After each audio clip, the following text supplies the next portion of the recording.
Super Bowl commercial, extolling a world without cows, became the final straw for Alltech, spurring them to commission a documentary that would tell the real story of global animal agriculture.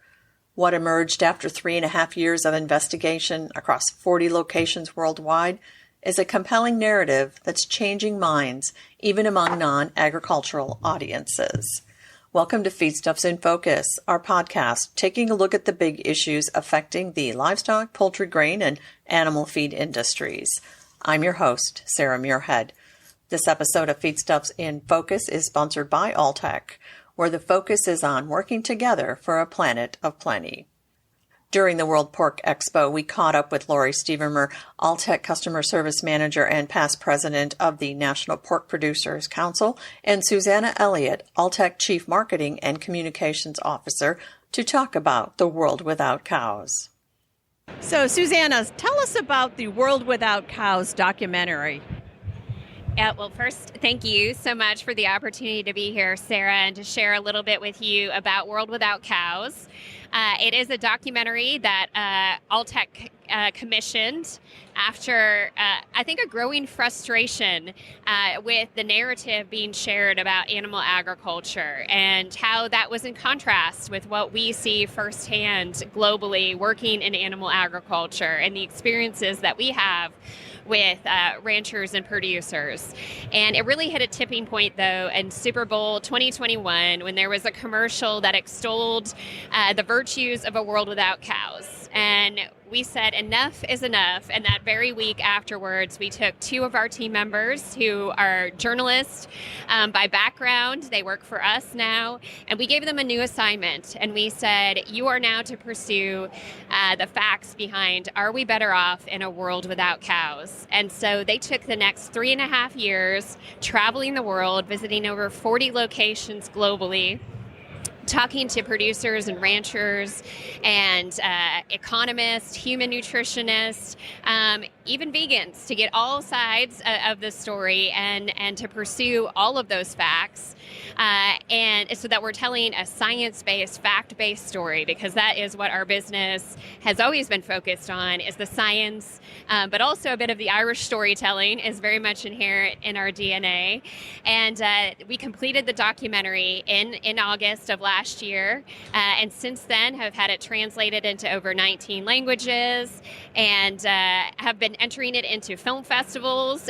We've been very excited to see the response in film festivals, even with audiences that would not at all be part of our industry, not have much familiarity with our industry. And the way in which they have received the documentary has been more than we could have ever asked for, because they're responding and saying, I never saw this side of the story, and I appreciate the way in which you told the story. And that is exactly what we're trying to do through World Without Cows, is to broaden the conversation, broaden the perspectives, so that we can talk about the implications of animal agriculture that may go beyond even the nutrition conversation to the impact on the livelihoods of millions of people.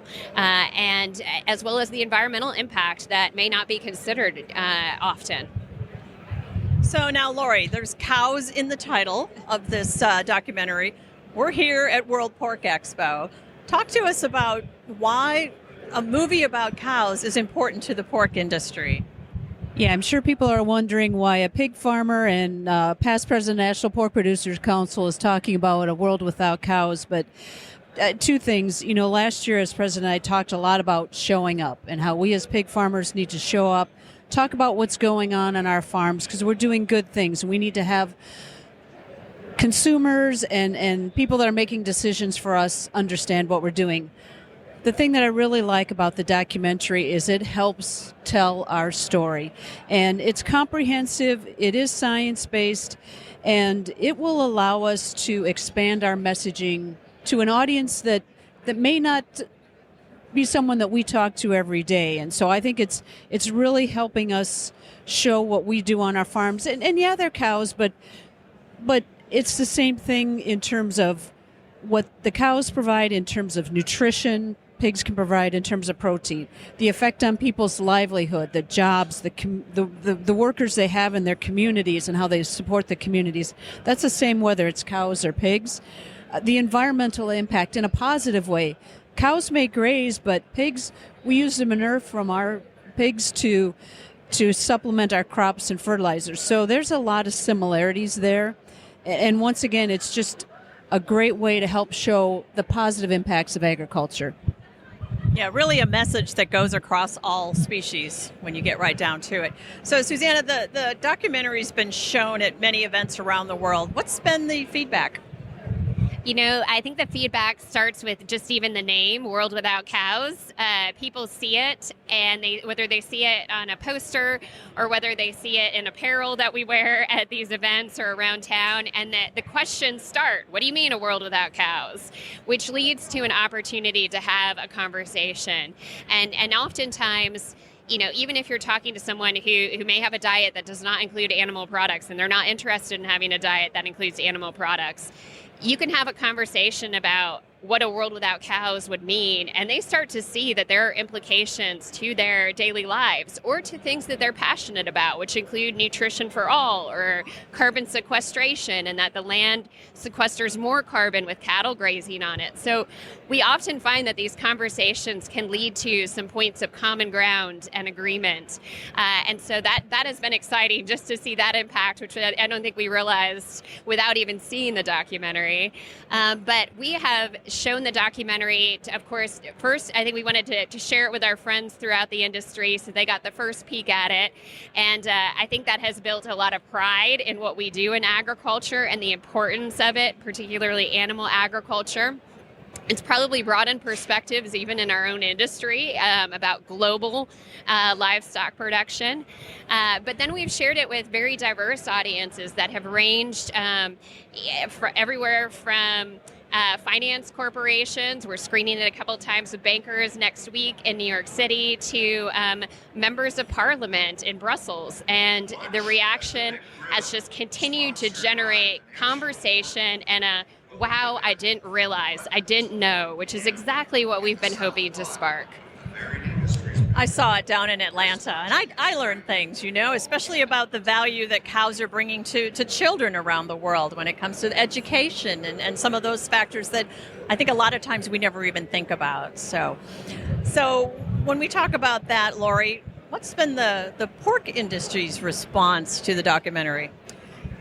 You know, I am pleasantly surprised at the number of people who have come up to me and said, yeah, I've heard about this documentary, World Without Cows. I'd really like to be able to see it sometime. And so to me, in my pork world, the response has been really good. People are curious. They've heard good things about it, and they want to know more about it. And I think the other thing, too, is it's a positive story, right? It's easy to focus on the negative, and we see so many negative documentaries come out, or negative stories that sometimes, you know, it's that David and Goliath, and we're feeling like David and the world is against us. But to see some positivity and to, you know, maybe restore our confidence in ourselves that we are doing good things, I see that and have heard that too. So it's overall been a very positive response. So where can folks go if they want more information, they want a screening? What's the best route to go, Susanna? worldwithoutcows.com. We also are across social media platforms. You can follow the filmmakers who are behind World Without Cows as well for behind-the-scenes insights, because the storytelling is continuing. Our filmmakers were actually just back in Brazil because the story there is really significant, but it's anything but simple. And even the time that we dedicated to Brazil and World Without Cows is not enough. It's a very complex story, and we're already thinking about the conversations that will be ensuing around Brazil with COP being held there this year in November. And so there's going to be more. And that's actually what I invite folks to be part of, because it's not only checking out what we have on World Without Cows, the website, which we're trying to build a rich repository of resources there. We want those in the industry and connected to the themes in World Without Cows to be working with us in developing content, so that when people are searching for answers to the questions they have, they run across this fact-based, science-based information on the site. And that's critically important to us. But World Without Cows is also just a flagship project for us. We have developed a new entity as part of Alltech that's going to focus on ongoing science-based storytelling, education, and advocacy. There will be more documentaries or media pieces that we will be developing because we believe in the importance of this as part of starting those conversations, broadening those perspectives. But we can't do it alone. We need partners who will work alongside with us, not only in the insights that they contribute, but it takes a lot to build the momentum around something like this, because otherwise it's just lost in a sea of other content that we're all inundated with on a regular basis. And so we have amazing opportunities, but we're going to need allies and ambassadors who come alongside us and help build the momentum around this. Lori, anything you'd like to add to that? Well, I would just second what Susanna said about this as a flagship project, but also the opportunity to collaborate. I know that within the industry, whether you're a trade association or a allied industry, you're looking to do good things and do projects, and we all do projects. And if there's a way that we can collaborate more, pool our resources, and have even a larger impact, I think that's something that we need to take advantage of.